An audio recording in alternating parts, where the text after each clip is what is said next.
दोस्तों, आज के इस वीडियो में मैं आपको डार्क वेब की एक ऐसी स्टोरी सुनाने वाला हूँ जो कि काफ़ी ज़्यादा डिस्टर्बिंग होने वाली है। तो ये डार्क वेब का पार्ट 2 है। अगर आपने अभी तक डार्क वेब का पार्ट 1 नहीं देखा है तो उसका लिंक मैं आपको आई बटन में भी दे दूंगा और डिस्क्रिप्शन बॉक्स में भी दे दूंगा। आप जा कर के वहाँ से देख सकते हो। फिलहाल अभी के लिए हम लोग मुद्दे पर आते हैं। देखो, डार्क वेब एक बिल्कुल भी नॉर्मल जगह नहीं है और ना ही तो एक नॉर्मल इंसान को डार्क वेब को एक्सेस करना चाहिए। अगर आपने मेरा डार्क वेब का पार्ट 1 देखा है तो आपको ये बात बहुत अच्छे तरीके से पता होगी कि डार्क वेब बहुत ज़्यादा स्कैरी और डेंजरस प्लेस है। डार्क वेब पर वेपन सेल होते हैं, ड्रग सेल होते हैं या फिर हिटमैन हायर करा जाता है। ये एक बहुत नॉर्मल एक्टिविटी है डार्क वेब पर। लेकिन अब जो बात मैं आपको बताने वाला हूँ वो बिल्कुल भी नॉर्मल बात नहीं है। शायद आप उसे सुनना भी पसंद ना करो, क्योंकि डार्क वेब पर बहुत सी ऐसी लाइव स्ट्रीम्स होती हैं जिन पर लोगों को सेक्सुअल टॉर्चर किया जाता है। माना कि वेपन सेल होते हैं, माना कि ड्रग सेल होते हैं या फिर बहुत सारी इनलीगल एक्टिविटीज़ होती हैं, लेकिन लोगों को आखिर सेक्सुअली टॉर्चर किया क्यों जाता है लाइव स्ट्रीम पर? देखो, इसका एक बहुत सीधा सा जवाब है कि आपके और मेरे बीच में बहुत सारे ऐसे लोग हैं जो कि उन सेक्सुअल एक्टिविटीज़ को देखने के लिए अच्छा खासा पैसा देते हैं, और इसी वजह से वो लोग लोगों को सेक्सुअली टॉर्चर करते हैं। क्योंकि कोई भी इंसान हो, बिना अपने फ़ायदे के कोई भी इलीगल एक्टिविटी नहीं करता। चलो अब बढ़ते हैं इसके थोड़ा सा और भी ज़्यादा अंदर। मान लो आपने डार्क वेब पर एक लाइव स्ट्रीम खोली और वो पूरी की पूरी स्क्रीन ब्लैक है, बट साइड में बहुत तेज़ी से चैट चल रही है। तभी तकरीबन 2 मिनट के बाद में अचानक से वो ब्लैक स्क्रीन पर कुछ दिखाई देता है और वहाँ पर की उंगली काटो और उसके 2 टुकड़े, और उस लड़की के पीछे खड़ा हुआ इंसान ठीक वैसा ही करता है। और फिर अचानक से थोड़ी ही देर में एक 1000 बिटकॉइंस की पेमेंट आती है और उसमें लिखा था कि लड़की के पैर की सारी उंगलियां काट दो। और इस बार भी वो लड़का सेम वैसा ही करता है। और ये प्रोसेस जब तक चलता रहता है जब तक कि वो लड़की मर नहीं जाती। वो दर्द से तड़पती रहती है लेकिन चाह कर भी कुछ नहीं कर पाती। आई नो ये सुनने में काफ़ी ज़्यादा डिस्टर्बिंग है, काफ़ी ज़्यादा वियर्ड है, लेकिन बहुत सारे लोग इस बात से मानने को भी मना करेंगे कि ये सच नहीं है, बट यही सच है। और जिन लोगों को मेरी इस बात पर यकीन नहीं हो रहा, मैं उनको एक सीधी सी बात ये बताना चाहता हूँ कि डार्क वेब पर ये बहुत ज़्यादा बड़ी एक्टिविटी नहीं है। डार्क वेब पर इससे भी कई गुना ज़्यादा बड़ी इलीगल एक्टिविटीज़ होती हैं जो कि शायद आपके कान सुनना तक पसंद ना करें। और आपके और मेरे बीच में न जाने कितने लोग ऐसे हैं जो कि ऐसी एक्टिविटीज़ देखने के लिए एक अच्छा खासा अमाउंट पे करते हैं। तो चलो अब आ जाते हैं हम लोग एक रियल इंसिडेंट पर। देखो, ये जो स्टोरी मैं आपको सुनाने वाला हूँ एक रियल स्टोरी है, लेकिन ये सिर्फ एक स्टोरी है। इसके जैसी न जानी बहुत सारी ऐसी कितनी स्टोरी हैं जिनके बारे में आज तक लोगों को पता ही नहीं चला।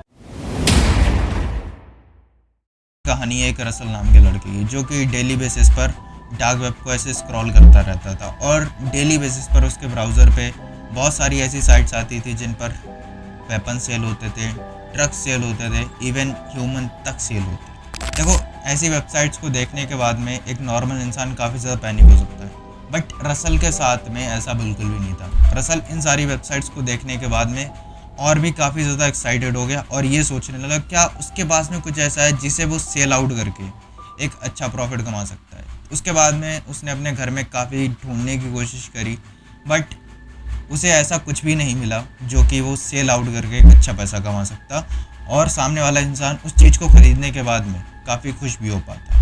तभी वो ये सोचता है कि वो एक फेक ऐड टाइप बनाएगा जो कि दूसरों के वेबसाइट्स पर पॉप्स वगैरह कराएगा, दूसरों के ब्राउज़र पर पॉप्स कराएगा जैसे उसको शो हो रहे थे।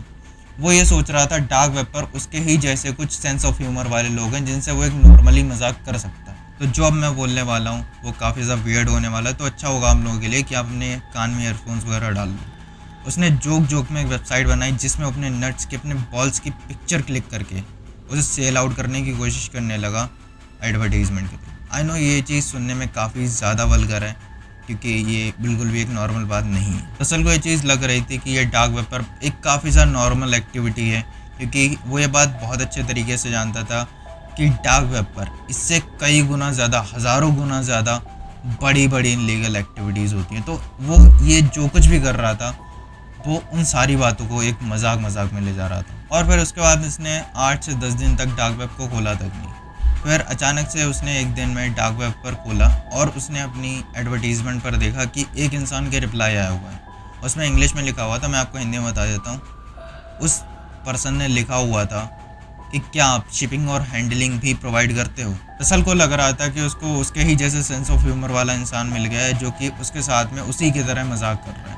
तभी रसल रिप्लाई करता है, no you have to do it on your own and by that way you can taste the quality also. और फिर सामने से एक ऐसा रिप्लाई आता है जिसे रसल बिल्कुल भी एक्सपेक्ट नहीं कर रहा था। सामने से रिप्लाई आता है कि मुझे क्वालिटी से कोई भी मतलब नहीं है, आप मुझे ये बताओ शिपिंग और हैंडलिंग चार्जेस हटा करके उसका लास्ट प्राइस क्या होगा। रसल को अभी भी लग रहा था कि यह सिर्फ मजाक चल रहा है।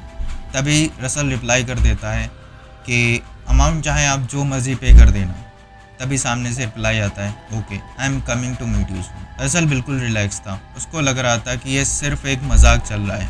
रसल ने अपने कंप्यूटर से डार्क वेब को लॉग आउट किया और फिर वो अपना खाना वगैरह खाने चला गया। लगभग 2 घंटे के बाद में वो वापस आता है और डार्क वेब को दोबारा से लॉगिन करता है। तभी वो देखता है कि उसका सामने वाले पर्सन से रिप्लाई आया हुआ था। और अब यहाँ पर से रसल थोड़ा सा घबराना शुरू हो गया, क्योंकि जो सामने से रिप्लाई आया हुआ था उसमें लिखा हुआ था कि मैं जस्ट तुम्हारे घर के बाहर खड़ा हूँ।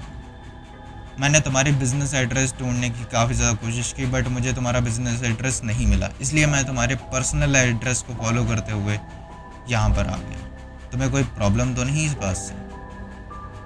तभी रसल रिप्लाई करने ही वाला होता है, उससे तभी उसके दिमाग में आता है फिर वो क्यों ना विंडो में जा कर के देखे कि क्या सच में कोई बाहर आया हुआ है।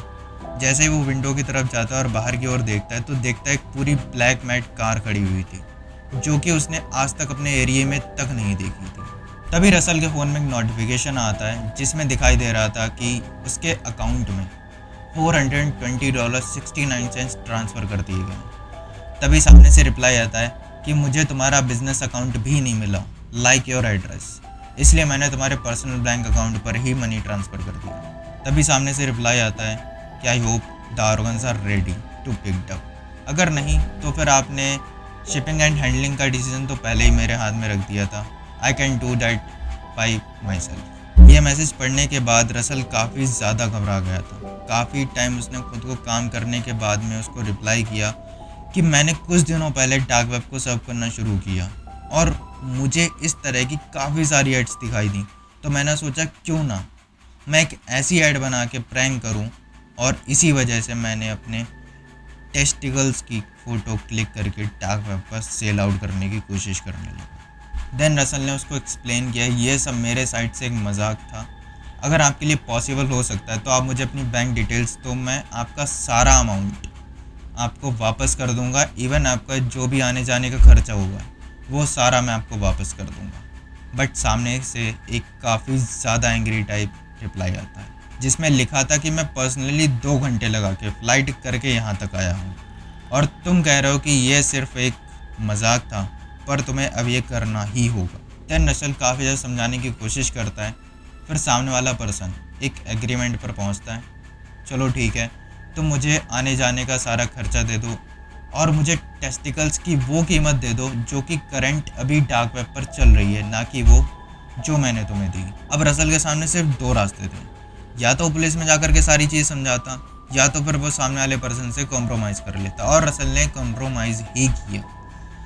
रसल ने बहुत ज़्यादा पोलाइटली सामने वाले पर्सन से पूछा कि मुझे आपको टोटल कितना अमाउंट पे करना होगा। तभी सामने से रिप्लाई आता है सारा खर्चा मिला करके तो मुझे $3000 दोगे। फिर रसल उसी अननोन अकाउंट पर मनी ट्रांसफ़र कर देता है जिस अकाउंट से रसल को पेमेंट आया था।